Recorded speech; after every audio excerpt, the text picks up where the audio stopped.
Assalamualaikum warahmatullahi wabarakatuh.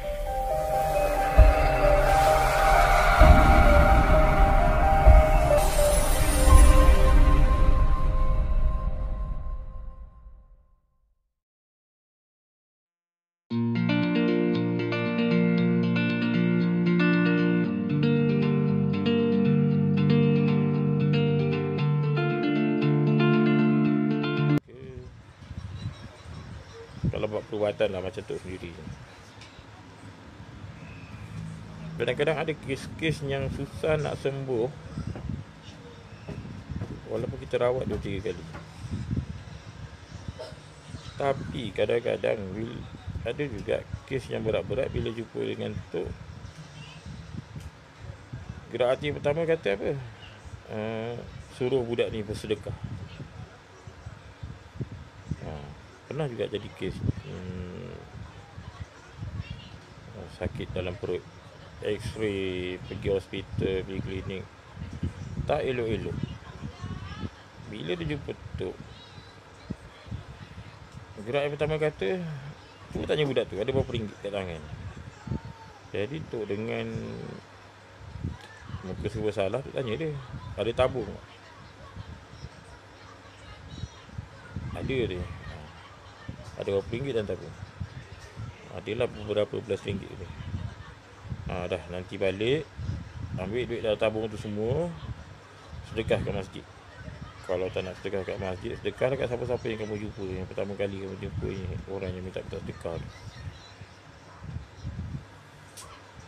Dan dia balik, dia terus ambil duit tu, dia sedekah kat masjid. Dan dengan izin Allah, petang tu dah okey. Itu maksudnya kelebihan sedekah jariah tadi. Tak boleh dinafikan sebenarnya pada orang yang mau faham. Kalau yang tak mau faham, tak boleh buat apalah. Minat apa tu, Paduka Nusantara, ilmu anak sejagat ilmu anak sejagat dalam bahasa Jawa, bahasa Jawa halus, Jawa keraton ni. Jadi kalau nak belajar tu dia kena tukar slang Jawa lah. Dia banyak mentera.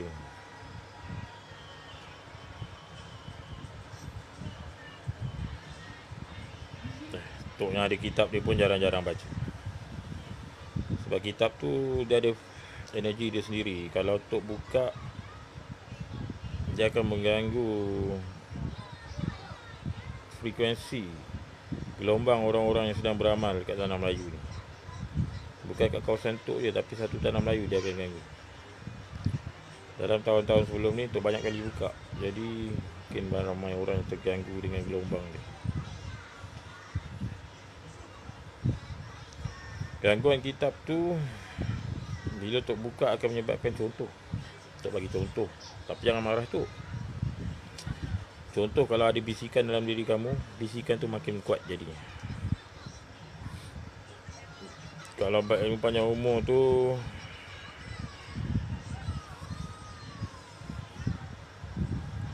tak pasti. Tok rasa ada amalan tu, tapi panjang lah. Kalau rasa sanggup nak bawa, tak ada masalah. Tok boleh sampaikan benda tu.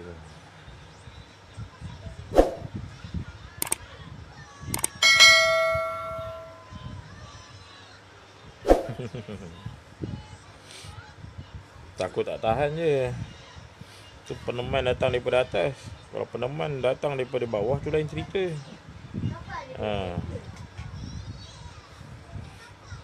Sebabnya kalau orang beramal dengan kitab Lana Sejagat ni, tu peneman dia datang daripada belakang bukit. Dah lah tingkat 25, datang daripada atas bukit lagi. Kalau daripada bawah lain cerita, boleh layan. Kena dia datang ikut balkoni luar tu, ada tak cukup tanah nak lari pergi kat lift. Kalau Tok jadi Padukun Nusantara tu, Tok prepare payung terjun. Ya, saudara Kumbang Segak. Terbaik. Geng-geng gaya makrifat. Ilmu-ilmu tua yang masih dibawa oleh orang-orang kita. Ya, salah satu pertubuhan terbesar di Malaysia. Alhamdulillah. Susah dah nak cari orang yang beramal dengan ilmu lama ni. Tanah Melayu ni dia banyak ilmu-ilmu pelik. Yang pada kita tak pelik, tapi pada orang luar memang pelik lah. Huru-hara lah politik Malaysia ni macam mana sekalipun, orang Melayu kita tetap selamba je. Sebab orang Melayu kita ni dia pegang pada prinsip selagi belum tergantuk, dia takkan tengadah. Dia dah tergantuk, dia nak tengadah. Itu orang Melayu kita. Terima kasih saudara Kumbang Segak. Tanjak pemberian Utara Guru hamba ni yang dibuat oleh saudara jemaah hamba juga, Jemaah Perguruan Laksamana Sunan. Tok pun lupa nak tanya apa namanya. Warna gold. Itulah Utara Guru tu kata nak warna gold lah dia minta. Tok layan je lah. Nak cari baju Melayu hitam tak dapat. Siapa yang boleh jahitkan baju Melayu hitam tu boleh lah.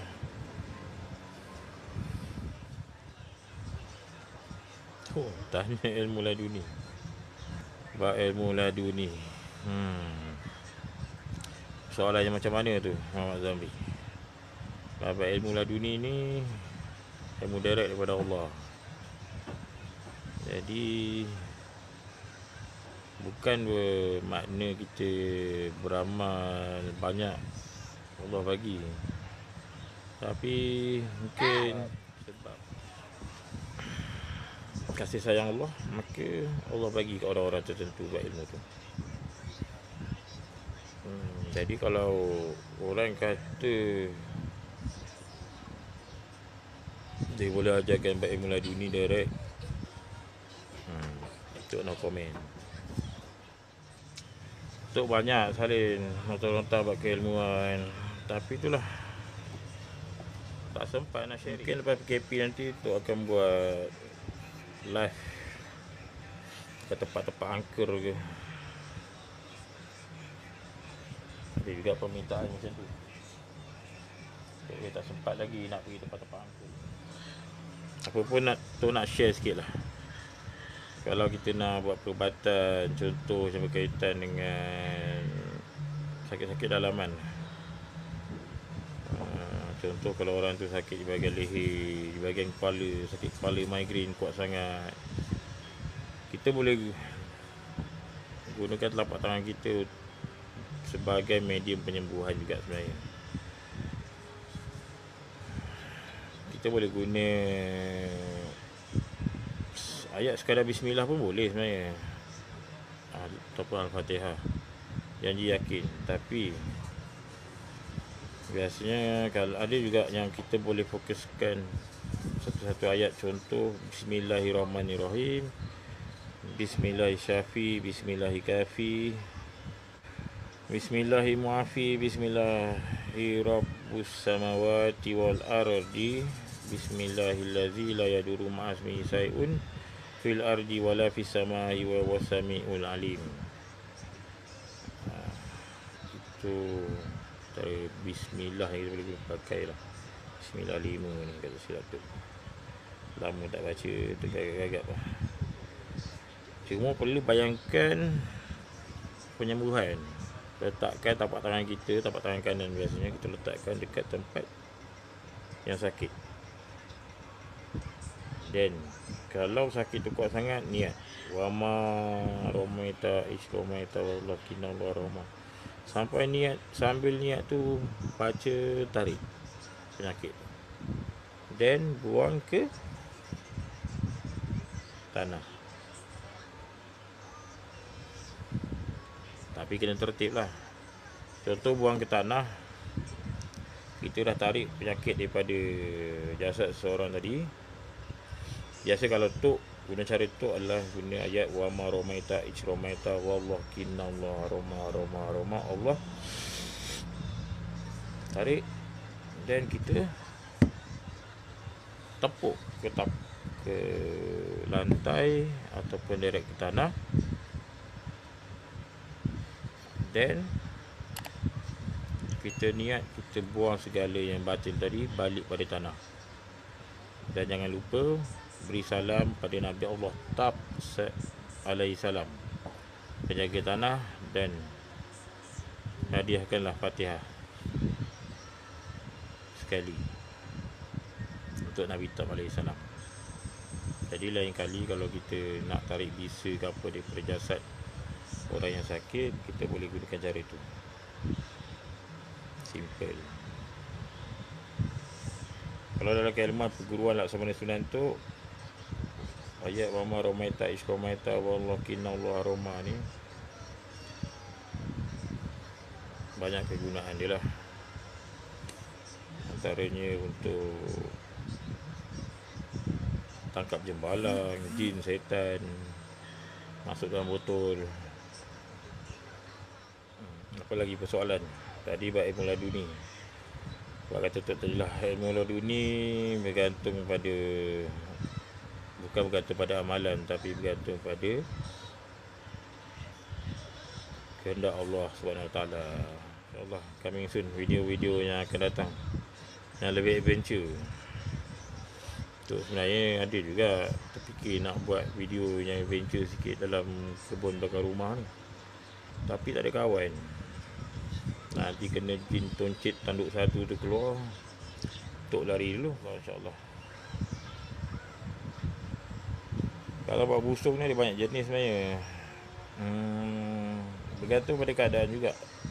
Sebab ada busung angin. Kalau bab busung Rin, kamu kena timbulkan amarah. Nafsu amarah tu perlu ditimbulkan. Baru mudah untuk kita uruskan bab busung.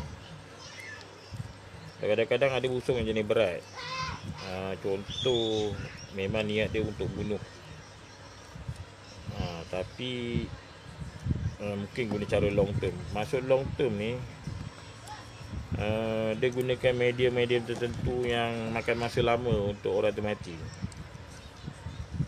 Jadi antara yang famous, kalau belah-belah siam, dia orang guna binatang. Contoh, guna katak, guna ikan, guna ular. Dan biasanya kalau jenis-jenis busung macam tu, dia memang dia tahu nama kita. Dia tahu nama orang yang dia nak tuju. Biasanya dia tahulah. Tapi masih boleh ditawarkan sebenarnya, bergantung pada keadaan. Cuma kalau bab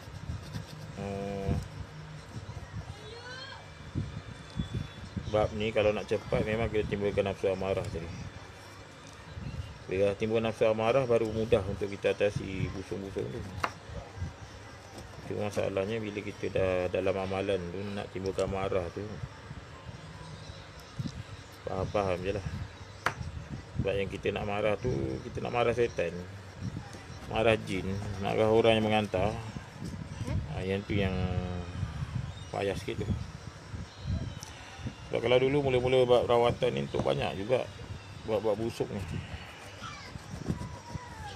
Kalau Kelantan ni pun ada kes-kes busung, jenis busung angin.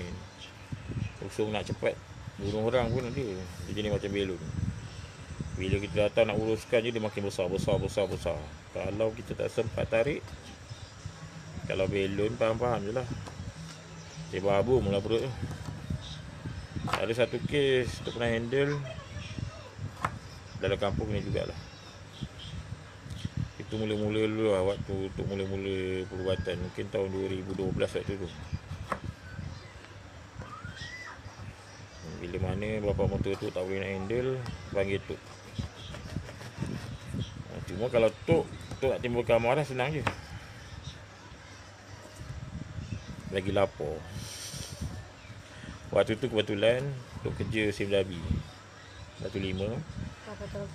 Dan nak dijadikan cerita, bila bapak motor tu tak boleh handle, dia telefon Tok. Waktu tu tengah hari, dan kebetulan hari tu hari gaji, tapi gaji tak masuk-masuk lagi.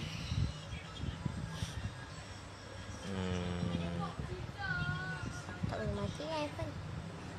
Tenggelam. Dan sampai je Tok kat tempat tu, kat rumah orang tu, memang pesakit perempuan tengah kerasukan. Perutnya tengah membesar. Sampaikan baju kurung yang dipakainya jadi padat. Tak boleh nak sorok perut dia dah. Perut tu makin lama makin besar. Jadi Tok yang dalam keadaan lapar sebab waktu rehat belum sempat makan, dah kena pergi merawat. Dan memang betul-betul curi masa waktu rehat SIM Dabi untuk Tok keluar. Tok pegang sebelah kiri tangan pesakit tu, dan suaminya pegang sebelah kanan. Nak dijadikan cerita, Tok pula dalam keadaan lapar ni tadi, mungkin sebab lapar lah, jadi timbul amarah tu tadi. Dengan spontan Tok gunakan, mula-mula Tok gunakan cara Wamar Maita, tapi keadaan kurang berkesan. Jadi Tok gunakan energi yang lebih besar. Tok gunakan ayat zikir nyawa, la ilaha illa anta. Tok tarik daripada perut terus ke hujung kaki, dan Tok sentak dalam keadaan yang agak marah sebab mungkin sebab lapar. Dan nak dijadikan cerita, alhamdulillah, perut tadi kempis serta-merta, macam belon dibuang angin. Bayangkan. Tapi dalam proses tu, jasad tu terangkat, sedangkan yang dipegang adalah tangan kanan dan tangan kiri. Dan jasad tu terangkat separas lutut. Terangkat, memang terapung. Jadi kalau bab busung ni, kalau pada Tok cara paling cepat nak selesaikan, alhamdulillah hari tu memang terus selesai. Dan Tok tutup jasad, Tok mandikan semua. Dan cara yang paling cepat sebenarnya, kalau cara pergeluar Asmana Sunan atau PLS kita guna cara timbulkan nafsu amarah tu tadi. Tapi jangan lupa, sebelum apa-apa kena duduk dalam kalimah. Sebab kadang-kadang sihir jenis-jenis macam tu, memang niat untuk bunuh ni dia sihir-sihir yang kuat. Jadi tak mustahil waktu kita sedang merawat ada tindak balas daripada penyihir. Jadi apa-apa kena defend jasad dulu. Duduklah dalam kalimah syahadah tadi, la ilaha illallah Muhammadar Rasulullah. Itulah yang sebaik-baiknya. Dan kalau bab busung air pula, dia ada kelemahan dia juga. Biasanya Tok akan buat air rebusan jintan putih, jintan hitam, dan juga sedikit batu sauda. Rebus kurang-kurangnya, kalau 3 cawan air tu kita rebus sampai tinggal 1 cawan air. Lepas tu bagi minum sesudu, dan cari daun sirih temurai kurang-kurang 7 helai. Sebelum tidur, sapu perut tu dengan air jintan hitam, jintan putih dan batu sauda yang kita rebus tadi. Dibancuh dengan kapur sirih. sapukan dekat daun tadi, tekapkan pada perut sampai dia kering sendiri. Biasa, sebenarnya makrifat manusia ni unik. Tadinya makrifat kamu berfungsi dengan baik. Ya, benar tu Hafiz. Maksudnya sebelum buat apa-apa, duduklah dalam tiada.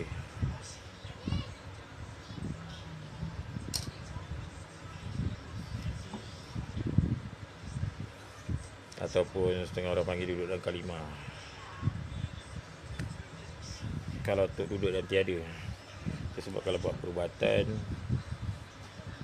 ada kes kerasukan ke apa, jin setan tu dia tak sedar lah, dia tak nampak tu. Sebab tu duduk dalam tiada, duduk dalam dot, duduk dalam titik tu tadi. Tapi semuanya dengan izin Allah SWT.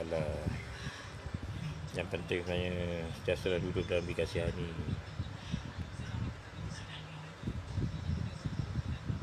Dikasihani Allah dan makhluk sisi alam, InsyaAllah.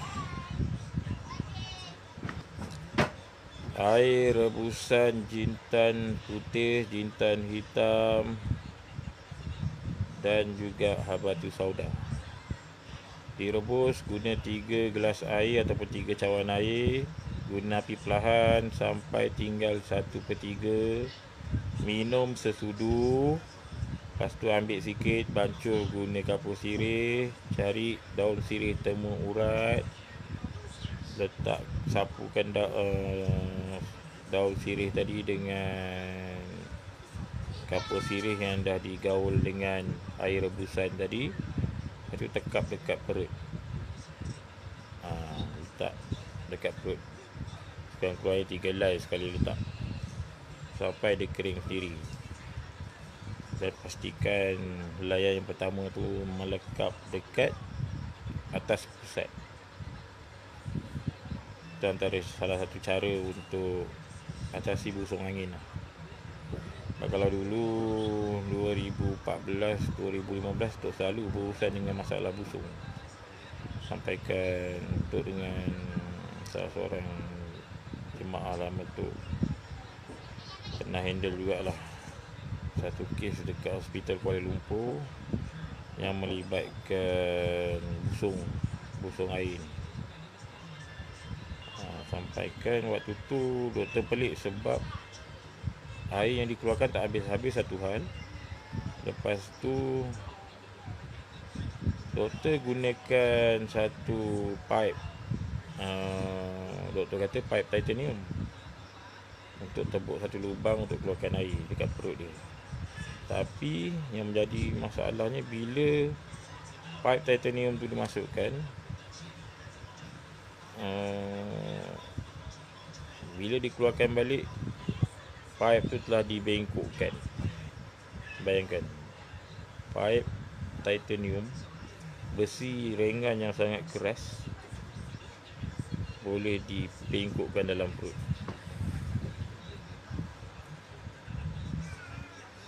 Waalaikumsalam warahmatullahi wabarakatuh. Azan Abdullah. Ya, betul tu saudara Harim. Niat marifatkan jadikan vacuum. Sedut. Sebab kalau dulu tu biasa guna cara guru mursyid tu. Jadi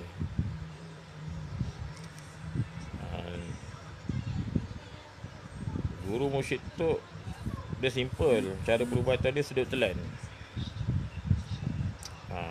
Istilah sedut telan yang termasukkan ni, dia betul sedut telan. Dia boleh tarik penyakit daripada jasad pesakit dengan senafas Allah. Dia tarik nafas ikut hidung, dia telan ke hulu hati, dia letupkan penyakit. Dan Dok memang tak pernah jumpa lagi lah mana-mana perawat yang guna cara tu. Itu buat busung lah. Busung pun kalau yang guna binatang tu bahaya sikit lah. Bukan apa, kadang-kadang kita susah nak patahkan sihir tu. Contoh orang tu disihir menggunakan busung, menggunakan ikan contoh. Dan ikan tu dilepas dekat dalam satu tasik. Agak-agak macam mana nak cari ikan tu? Contoh yang pening lah tu. So kesimpulan dia, kalau tahu kat mana tasik tu senang. Kita adjust makrifat je. Bagi tasik tu menggelegak ke, ataupun bagi ikan tu panas ke. Tapi itulah risiko dia, orang yang kena tu pula kepanasan juga. Apapun itulah yang berkaitan dengan busung tadi. Tarik guna kayu pasung jin. Boleh Rin, tapi kena bermakrifat lah. Kalau saja-saja tarik, tak bermakrifat pun susah juga. Maksud tu kena bayangkan yang ditarik tu tadi, penyakit tu tadi. Babak sihir ni ada banyak. Kalau dulu tutup jasad macam mana tu, Muhammad Rizal tutup jasad, tak susah nak explain kalau luar daripada jemaah tok sebenarnya. Tapi kalau yang jemaah tok duduk dalam kalimah lah, itu yang paling senang. Hakikatnya tu dah ajar dah. Kalau duduk dalam kalimah tauhid tu, pertama kena fahamilah, sebab kalimah tauhid tu dia ada 24 huruf sebenarnya. Menunjukkan 24 jam dalam sehari. Tak lepas daripada pandangan sebenarnya kat situ. Even kalau macam contohlah, macam saudara Kembang Segak daripada perguruan Gayung Makrifat, ilmu gerak tu daripada ilmu syahadah kan. Kat situ jemaah pada tok lah, ini pandangan peribadi tok, tak ada kena-mengena dengan siapa-siapa je. Bab Gayung Makrifat, bab gerak syahadah yang ditimbulkan tu cantik lah. Maksudnya setiap individu bergantung pada amal masing-masing sebenarnya untuk timbulkan gerak syahadah tu tadi. Sebab orang Melayu kita ni unik, tapi ramai yang tak mengkaji. Kalau Gayung Makrifat satu pertubuhan besar daripada almarhum Tuanku Panji Alam lagi, ilmu daripada Datuk Laksamana Hang Tuah ni satu ilmu tua yang sangat-sangat tua lah. Yang sanadnya terus kepada Syekh Tanauddin, Syekh Adiputra. Itu semua satu-satu ilmu lama, ilmu tua yang mana kalau beramal dengan jalan syahadah yang dah kata orang tu yang sanadnya tak putus, maka ilmu tu jadi. Tapi kalau sanad tu putus, ilmu tu tak jadi. Maksudnya kalau kamu ambil jalan syahadah daripada perguruan Laksamana Sunan ataupun daripada Gayung Makrifat sendiri, tapi kemudian kamu membelakangi perguruan tu, maka ilmu tu terputus sanad. Bila terputus sanad tu yang tak jadi. Jangan bila tak jadi salahkan perguruan. Sebab hakikatnya sanad tu diri sendiri yang putuskan. Tu kena faham tu. Itu pentingnya sanad perguruan.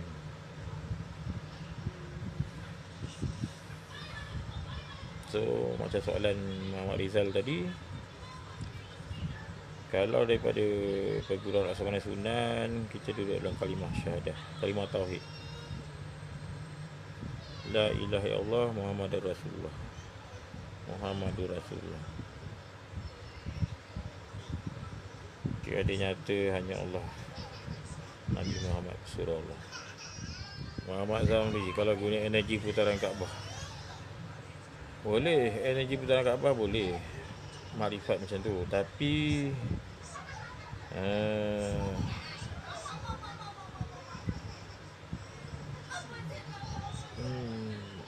bergantung pada amalan seseorang juga.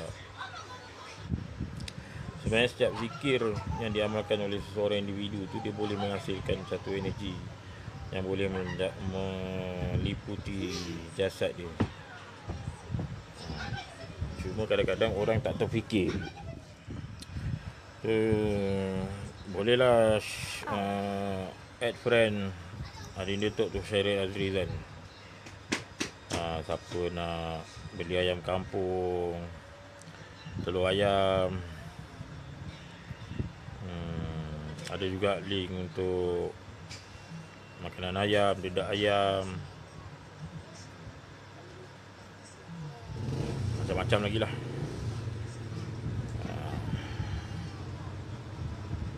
Dan bab keilmuan pun boleh korek kat adik tu. Sebab kalau bab keilmuan ni, hakikatnya satu masa dulu untuk open sikit lah. Satu masa dulu sebelum Tok kenal dengan guru Tok, guru Mursyid Tok, punca dia sebab apa tau? Puncanya sebab Tok nak pukul Tok guru Tok tu. Sebab Tok tu nakal tahap 3 suku lah kata orang tu. Pantang kena usik sikit, jom pergi pukul. Sampailah satu hari tu Tok bawa member seorang, jemaah jugalah. Tok balik kampung nak jumpa guru Mursyid Tok ni lah. Guru Mursyid Tok ni sebenarnya guru adik Tok, Syaril Azrizan. Dan kebetulan jumpa depan rumah. Salam je, Tok bawa member nak pukul. Tok bawa member dalam Facebook ni pun ada juga ni. Mungkin dia tengah kerja, dia kerja Nestle, Shah Alam. Abdul Rahim namanya. Konon gangster lagi kita orang ni. Balik kampung nak pukul Tok Guru, salam-salam je dengan Abdul Rahim ni tadi. Guru Mursyid tu dia salam dan dia tanya, budak matang Aceh, Pantai Remis, Perak. Tok yang dah berkawan punya lama dengan sahabat tu ni, Abdul Rahim. Kampung dia Tok tak tahu time tu. Guru adik Tok ni salam ni dah tahu semuanya. Daripada rasa marah nak pukul, terus tak jadi marah. Lalu dia salam dengan Tok pula. Dan apa yang disebut adalah, oh, anak buah hangah juga rupanya. Jadi Tok keliru. Baru kenal hari ni dia kata aku anak buah. Jadi bila dah hilang rasa marah tu, Tok tekad untuk ambil tahu apa ilmu yang dia ada, yang dia guna, sampaikan dia boleh tahu. Belum kenal kita dah tahu latar belakang kita semua. Dan kebetulan dia offer kat Tok dengan member sahabat Tok tadi, Rahim tadi. Dia cakap, jomlah minggu depan Angah nak ke pulau, jomlah ikut kata. Dan daripada situlah bermula sejarah Tok berguru dengan seorang guru Mursyid Marifatullah. Guru Tok, guru keilmuan, perguruan Laksamana Sunan, yang nama asal perguruan ni sebenarnya adalah ilmu mengenai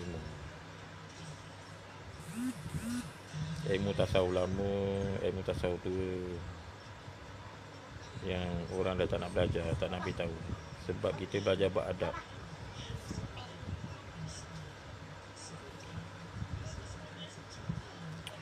Bila kita cakap belajar beradab ni, orang pandang ringan, pandang enteng, pandang sebelah mata, kata orang macam tu. Adab, kau daripada kecil sampai besar orang tu ajar kau beradab, tapi kau dah besar kau nak belajar pasal adab, pasal tasawuf. Kan pelik tu. Tapi itulah hakikatnya. Kita sangka kita tahu, tapi hakikatnya kita tak tahu. Dan kita belajarlah dengan orang yang lebih tahu. Dan Alhamdulillah, sampai sekarang untuk pegang amanah yang dibagi. Pada siapa yang kenal, pada murid-murid lama Angah Basir, bolehlah follow Tok dan Adina Tok Syari Azizan. Dan Alhamdulillah keilmuan ni Tok kembangkan dengan cara Tok sendiri, dengan izin Allah SWT, dengan sanad yang tak putus. Waalaikumsalam warahmatullahi. Tu ingat tu kena undur diri dulu sebab ada orang nak berubat. Naik lah. Okay, Bapa finish live dulu. Okay. Assalamualaikum warahmatullahi wabarakatuh.